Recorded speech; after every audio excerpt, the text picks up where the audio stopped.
ফাহাদ ও মার্জিয়া একটা মেয়েকে টেনে হিঁচড়ে রুমে নিয়ে এসে বিছানায় ধাক্কা দিয়ে বলল, এখান থেকে আর কোথাও পালাতে পারবে না, অনেক চালাকি করেছিস, এবার একটু আমাদের হাতের মুঠোর মধ্যে থাক। অসহায় মেয়েটা কান্না করতে করতে বলল, প্লিজ আপু, তুমি আমাকে এরকম করিও না, আমি তোমাকে বড় বোনের সম্মানটা করি। ফাহাদ রেগে গিয়ে বলল, বড় বোনের সম্মান করলে তাহলে দলিলে সই করে দিচ্ছিস না কেন? তোর সাথে এত ঝামেলা করছি তাও তোর হচ্ছে না? কি মনে করেছিস আমাদের সাথে তুই একা পারবি?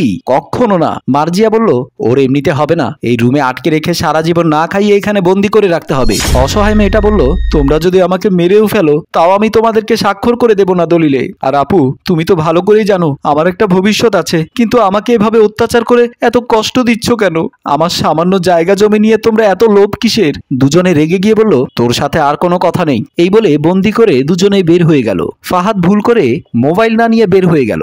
হঠাৎ মেয়েটার চোখ পড়ল ওই মোবাইলে। মোবাইলটা হাতে নিয়ে নিজে নিজে বলল, এখন তো আর কোনো চিন্তা নেই, আমি শর্টকাট 999-এ কল দিয়ে নিজেকে আগে বাঁচিয়ে নেই। এই বলে নাম্বার তুলে পুলিশকে কল দিল। পুলিশ কল রিসিভ করতে মেয়েটা বলল, স্যার আমাকে বাঁচান, আমি খুব বিপদে পড়েছি। পুলিশ অফিসার রেজাউল উত্তরে বলল, বলেন আপনি এখন কোথায় আছেন? আমি এখনই আসছি। মেয়েটা বলল, আমি হেভেন টাওয়ারের 4 তলায় ডান পাশের ফ্ল্যাটে, আসলে প্রতিটা রুম চেক করলেই আমাকে পাবেন। পুলিশ অফিসার বলল, ঠিক আছে, আপনি কোনো টেনশন করবেন না, আমি এক্ষুনি আসছি। মেয়েটা কল কেটে দিয়ে অপেক্ষা করতে লাগলো। দুজনে বাইরে এসে মার্জিয়া ফাহাদকে বলল, মেয়েটা তো আমাদের উপর কথা বলছে, এখন কিভাবে কি করব কিছুই তো বুঝতে পারছি না। ফাহাদ বলল, টেনশন নেওয়ার কিছু নেই, মেয়েটাকে একটু সময় দাও, দেখবে সময় হলে সবকিছু দিয়ে দিয়েছে। মার্জিয়া বলল, আমার মনে হয় না মেয়েটা স্বইচ্ছে আমাদের দলিলে স্বাক্ষর করবে। তাছাড়া বাবা কেন যে আরেকটা বিয়ে করলো কিছুই বুঝতে পারছি না, আর বিয়ে করে আমাদের বঞ্চিত করেছে তার সম্পত্তি থেকে। ফাহাদ বলল, আমার একটা বুদ্ধি এসেছে, তোমার মোবাইলটা আমাকে দাও, আমি জায়গার রেজিস্ট্রি অফিসে সালাউদ্দিনকে কল করি, ওকে কিছু টাকা বাড়িয়ে দেবো আর কি, সে আমাদের কাজটা ভালোভাবে করে দেবে। মার্জিয়া বলল, তোমার মোবাইল থেকে কল দাও না। ফাহাদ বলল, আমার মোবাইল কোথায় ফেলেছি আমি নিজেও জানি না, তাছাড়া আমার মোবাইলে সালাউদ্দিনের নাম্বার নেই, কিছুদিন আগে আমি তোমার নাম্বারই সেভ করেছি, সালাউদ্দিনের নাম্বার। মার্জিয়া মোবাইল দিয়ে বলল, একদিকে গিয়ে কথা বলো, না হয় মেয়েটা শুনে যাবে। ফাহাদ বইয়ের কথা মতো মোবাইলটা নিয়ে অন্যদিকে চলে গেল কথা বলার জন্য। তারপর ক্রিমিনালি ফেস দিয়ে মার্জিয়া বলল, এখন বুঝতে পারবি কয়দিনে বছর।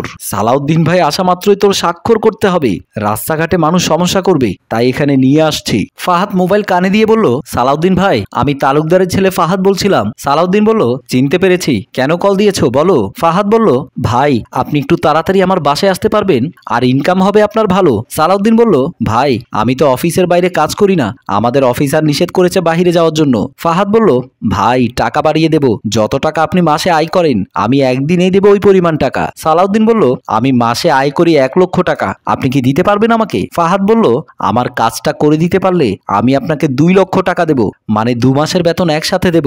সালাউদ্দিন খুশি হয়ে বলল, ঠিক আছে আমি রাজি আছি, কাজটা কি বলেন। ফাহাদ বলল, ভাই একটি ছোট্ট মেয়ের কাছ থেকে আমাকে দলিলে স্বাক্ষর নিয়ে দেবেন, আর মেয়েটাও আমার বাসায় আছে, প্লিজ তাড়াতাড়ি আপনার কি কি লাগে ওসব নিয়ে আমার বাসায় আসেন, আমার বাসা তো আপনি চেনেন। সালাউদ্দিন বলল, ঠিক আছে আমি আসছি বলেই ফোন কেটে দিল। পুলিশ অফিসার এসে বাড়ির দারোয়ানকে বলল, এটা হেভেন টাওয়ার না? দারোয়ান বলল, হ্যাঁ এটা হেভেন টাওয়ার, কিন্তু আপনি কেন এসেছেন এখানে, আর কার কাছে এসেছেন আমাকে একটু বলতে হবে। পুলিশ অফিসার বলল, অবশ্যই, আমি কার কাছে এসেছি কার কাছে যাব এটা আপনাকে বলা উচিত আমার। দারোয়ান বলল, তাহলে বলেন কার কাছে এসেছেন। অফিসার বলল, আপনাদের বিল্ডিং এর 4 তলায় একটি মেয়ে বন্দী হয়ে আছে, তাকে উদ্ধার করার জন্য এসেছি, আর আপনাকেও হেল্প করতে হবে আমার। দারোয়ান বলল, ঠিক আছে চলেন, আমিও আসছি আপনার সাথে।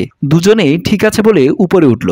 মার্জিয়া ভীষণ রেগে গিয়ে ছোট বোনকে থাপ্পড় দিয়ে বলল, এই তুই আমাকে মানুষ বলে মনে করিস না? 3 জন মানুষ উপস্থিত থাকার পরেও ভয় পাচ্ছিস কেন? সালাউদ্দিন বলল, এই মেয়ে তাড়াতাড়ি স্বাক্ষর করো, না হয় অবস্থা খারাপ করে ফেলবো, তাছাড়া তুই হয়তো আমাকে চিনিস না, আমি সিআইডি অফিসার। ফাহাদ বলল, মুখে কথা বলছেন তাই বিশ্বাস করছেন না, আপনি এক কাজ করেন, হাত চালু করে দেন, তারপর বুঝতে পারবে সিআইডির মার্ক কি জিনিস।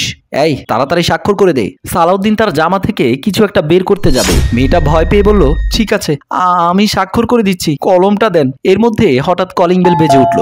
সবাই চমকে গিয়ে বলল, ফাহাদ এসো তো, কে এসেছে দেখি। আর স্যার এখন একটু বসেন, আমরা আসার পরে স্বাক্ষর করিয়েন। এই বলে ফাহাদ ও মার্জিয়া দরজা খুলে দিতে গেল। ফাহাদ দরজা খুলে দিতেই পুলিশ ও বিল্ডিং এর দারোয়ান ঢুকে গেল।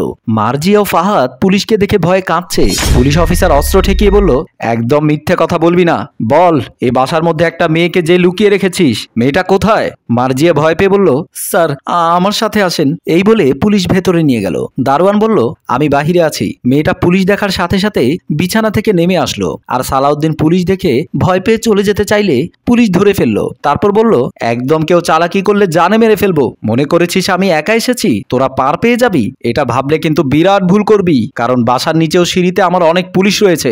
এই মেয়ে, বলো তোমার সমস্যা কি? মেয়েটা বলল, স্যার উনি হচ্ছে আমার সৎ বোন, আর উনি তার হাজবেন্ড, দুজনে মিলে লোকটাকে নিয়ে এসে আমার কাছ থেকে দলিলের স্বাক্ষর নিতে চাচ্ছে। আমার মা বাবা মারা যাওয়াতে এই দুজন আমার পেছনে লেগেছে, এমনকি আমার প্রাণের হুমকিও দিচ্ছে। পুলিশ অফিসার সালাউদ্দিনকে বলল, তুমি কে? সালাউদ্দিন বলল, আমি রেজিস্ট্রি অফিসের একজন কর্মকর্তা, টাকার লোভে এখানে এসেছি। প্লিজ আমাকে ক্ষমা করে দিন স্যার, আমি আগে ভাগে সব বলে দিয়েছি। পুলিশ অফিসার বলল, কাউকে ছাড় দেওয়া যাবে না। এই মেয়ে, তুমি ওদের নামে একটি মামলা করবে, আমি সম্পূর্ণ সহযোগিতা করব, কারণ তুমি এতিম। মেয়েটা বলল, আমি মামলা করতে রাজি আছি, যদি আপনারা একটু আমাকে হেল্প করেন। তিনজনে হাত জোর করে ক্ষমা চেয়ে বলল, প্লিজ আমাদের ক্ষমা করে দেন, আমরা বিরাট অন্যায় করেছি।